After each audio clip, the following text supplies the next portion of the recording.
Asian Phoenix के पास भी 3 immortal energy stand मौजूद है। वो शियाओ की पावर का टेस्ट करने के लिए उसे एक अलग ही रियल्म में ले आई। शियाओ अपनी पावर को एक्टिवेट करता है और अपने लाइटनिंग पावर को दाओ एनर्जी सीड लाइटनिंग के साथ मिक्स करता है और अपनी कुनबेंग वेल को बाहर निकाल लेता है। एशियन फिनिक्स भी अपनी डिवाइन बॉडी को बाहर निकाल लेती है, जो भी काफी पावरफुल नजर आ रही थी। उन दोनों की पावर सेम लेवल पर होने से एक तेज स्पॉट होता है। अब हमें आधे महीने बाद का सीन दिखाया जाता है। फेरी आइलैंड बॉय अपने बर्ड पर बैठकर उस हॉल में आता है। वहाँ मौजूद पेटिशनर से पूछते हैं कि हम इस जगह पर आधे महीने से मौजूद है, पर किसी भी महान लोग यहाँ नहीं आए और किसी ने भी हमें पढ़ाना स्टार्ट क्यों नहीं किया। फेरी आइलैंड बॉय बोलता है कि मास्टर वो जिनको लगता है कि उन्हें ऐसा लग रहा है कि मानो उन्होंने इतिहास की लंबी नदी को पार कर लिया हो, यानी उन्होंने भविष्य की एक झलक दिखाई दी जिससे वो सभी परेशानी में है। लेकिन मुझे लगता है कि आप सभी भी वहाँ बहुत कुछ सीख सकते हैं और यहाँ रहकर एक नई शुरुआत कर सकते हो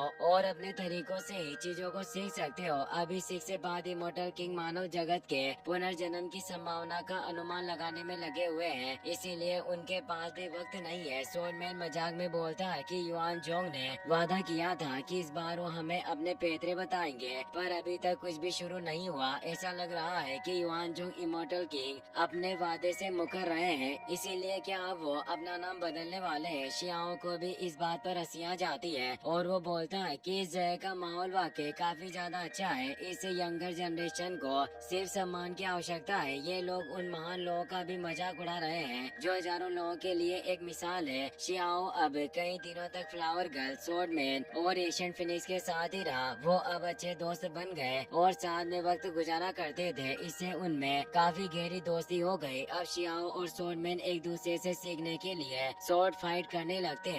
वो देखना चाहते थे कि उनकी स्किल एक दूसरे से कितनी बेहतर है। दोनों ही तलवारबाजी में काफी माहिर थे, लेकिन एक तेज टकराव से दूर हो जाते हैं। पर शियाओ के पास थंडर पावर होने से वो एक तेज अटैक करता है, जिससे स्वॉर्डमैन इमोर्टल को हार माननी पड़ती है। वो शियाओ से बोलता है कि भाई वांग, अब वक्त आ गया है। हम काफी वक्त से साथ थे, पर अब तुम्हें मुझे अलविदा कहना होगा। मुझे नहीं लगता कि हम कभी मिल पाएंगे, क्योंकि हमारे जीवन में अनंत वर्षों का अंतर है। शियाओ को समझ नहीं आ रहा था कि आखिर ये कहना क्या चाहते हैं, और वो सोचता है कि क्या ये समझ चुके हैं कि मैं इस दुनिया का नहीं हूँ। एशियन फिनिक्स से बोलती है कि अभी हम तुमसे जो बात कर रहे हैं ये हमारी आखिरी बात होगी और हम दोबारा एक दूसरे को कभी भी देख नहीं पाएंगे, इसीलिए मैं काफी बुरा महसूस कर रही हूँ। फ्लावर गर्ल भी रो रही थी। वो बोलती है कि भाई वांग, मैं तुम्हें अलविदा नहीं कहना चाहती, पर हमें जाना ही होगा। शियाओ पूछता है कि आखिर हुआ क्या है, तुम सभी कहाँ जा रहे हो? बाकी सभी मोटल भी वहाँ गए थे। शियाओ बोलता है कि मैं मानता हूँ कि तुम लोगों को पता चल गया है कि मैं इस युग का नहीं हूँ और न ही इस जगह का हूँ, पर वो कुछ जवाब नहीं देते और स्वॉर्डमैन इमोर्टल शियाओ से अलविदा बोलता हुआ कहता है कि शायद हम सभी इमोर्टल में से कोई इस दुनिया में दोबारा तुमसे मिल पाएगा, और अब वो आगे बढ़ने लगता है। फ्लावर गर्ल शियाओ के पास आकर कहती है कि मैं काफी सैड हूँ, पर मुझे वास्तव में जाना होगा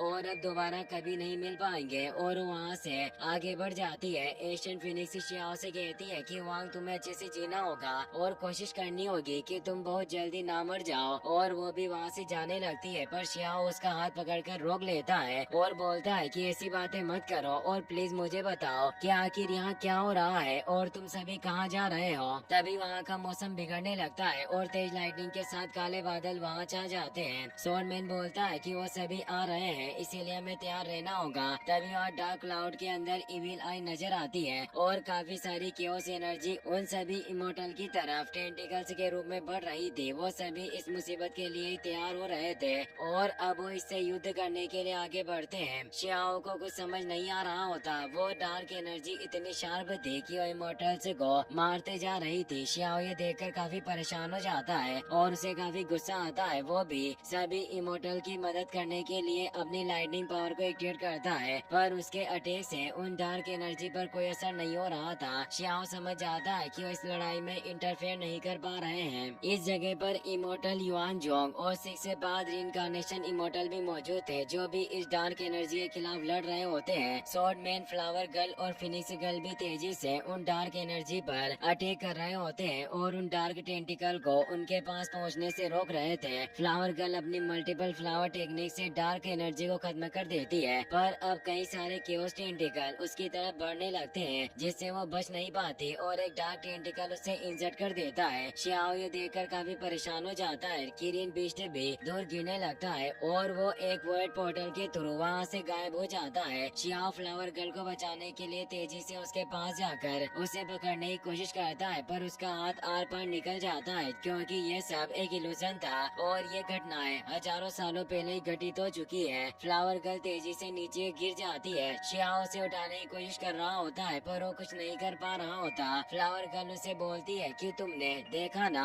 कि ये मेरा अंत है, इसीलिए मैं तुम्हें अलविदा कह रही थी और अब मैं तुम्हें दोबारा कभी नहीं देख पाऊंगी। शियाओ को उस केओस एनर्जी पर काफी गुस्सा आता है और वो बोलता है कि तुमने मुझे पहले क्यों नहीं बताया कि यहाँ आपदा आने वाली है। स्वॉर्ड मैन भी घायल होकर नीचे गिर गया होता है। वो खुद को संभालता है और शियाओ को बोलता है कि ये सब हमने इसलिए किया था कि हम तुम्हें दिखा पाए कि हम सभी इमोर्टल का अंत आखिर कैसे हुआ था और हम कैसे दुनिया से गायब हो गए। हम इमोर्टल्स को कितने क्रूरता के साथ मारा गया। बाकी सभी इमोर्टल उस केओस एनर्जी से लड़ने की कोशिश कर रहे होते हैं पर वो जीत नहीं पा रहे थे। स्वॉर्ड मैन शियाओ को बोलता है कि फ्यूचर में तुम्हें भी इस केओस एनर्जी का सामना करना होगा और इससे लड़ाई लड़नी होगी। और अब एक डार्क टेंटिकल उस फेरी आइलैंड बॉय को भी खत्म कर देता है। शियाओ को ये सब देखकर काफी बुरा लग रहा होता है। स्वॉर्ड मैन बोलता है कि हमने जीतने की काफी कोशिश की और वापस से उस डार्क एनर्जी पर अटैक करने जाता है और उसे खत्म करने की पूरी कोशिश करता है। एशियन फिनिक्स भी डार्क एनर्जी पर अटैक करने लगती है और बोलती है कि वांग तुमने देखा ना कि ये केओस कितना खतरनाक है। फ्यूचर में ये फिर से आने वाला है, तुम अब भ्रमित नहीं हो सकते।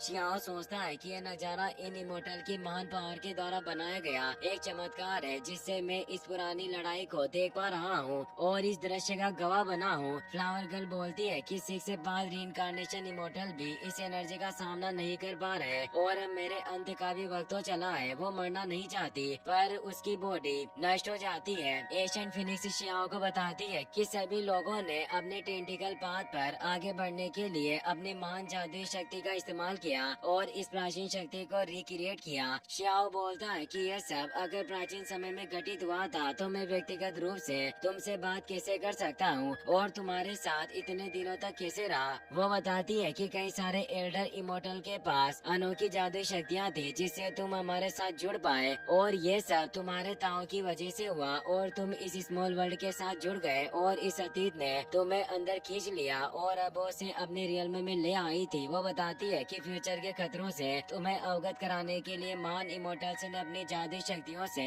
तुम्हें विजन दिखाया। शियाओ सोचता है कि आखिर ये किस प्रकार का मेथड होगा जिससे एक नए युग के व्यक्ति को प्राचीन युग में ले जाया गया और मैं यहाँ 1 महीना रहा। एशियन फिनिक्स से बताती है कि चाहे हम कितनी भी कोशिश कर ले पर हम पास्ट को नहीं बदल सकते और हम सभी सिर्फ अवशेष बनकर रह गए और हमने अपनी पूरी पावर के साथ लड़ने की कोशिश की थी। एशियन फिनिक्स को भी उस डार्क एनर्जी ने जकड़ लिया था और अब सभी इमोर्टल उस केओस एनर्जी के सामने लाचार थे। शियाओ बोलता है कि मैं इस प्राचीन नजारे को अपनी आंखों से देख पा रहा हूँ पर इसे बदलने के लिए शक्तिहीन हो। उसे काफी गुस्सा आ रहा था कि उसके सामने ही उसके दोस्त मारे जा रहे हैं पर वो कुछ नहीं कर पा रहा। वो बोलता है कि अगर मैं और ज्यादा पावरफुल होता तो अभी तुम्हारे साथ लड़ सकता था। अब वो 6 से 5 रीइंकार्नेशन इमोर्टल और डिवाइन बेल भी नष्ट होने लगते हैं। शियाओ पूछता है कि तुम मुझे अकेले को इस जगह पर क्यों लेकर आए पर अब वो एशियन फिनिक्स भी उस डार्क एनर्जी की चपेट में आ जाती है पर वो मरने से पहले बोलती है कि शायद सीनियर को ऐसे व्यक्ति की तलाश थी जिससे उन्हें आशा मिल सके। स्वॉर्ड मैन उसे नीचे ले आया होता है और वो बोलता है कि सीनियर भी इस लड़ाई में नहीं बचे और इस तरह हम सभी का अंत हुआ और अब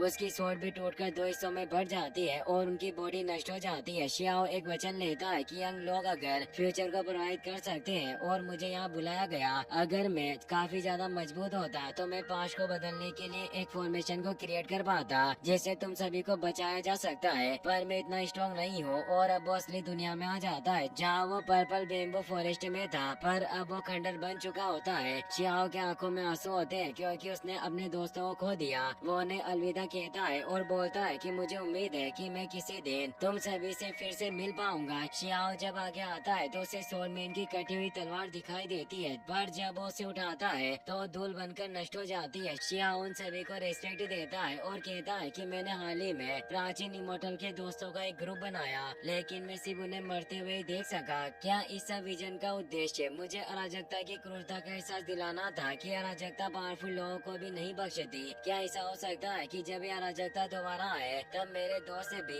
एक एक करके ऐसे ही मारे जाएं? पर वो डिसाइड करता है कि अगर ऐसा सर्वनाश फिर से दिखाई दिया तो वो अपने दोस्तों और फैमिली मेंबर के साथ ऐसा कभी नहीं होने देगा। और अब वो उस एशियन सिटी की तरफ वापस आगे बढ़ने लगता है, जिससे वो इस ट्रिप को पूरा कर पाएगा और साथ ही जान पाएगा कि इस जगह पर कौन से खतरे छिपे हुए हैं। इसी के साथ ये एपिसोड यहीं पर खत्म हो जाता है।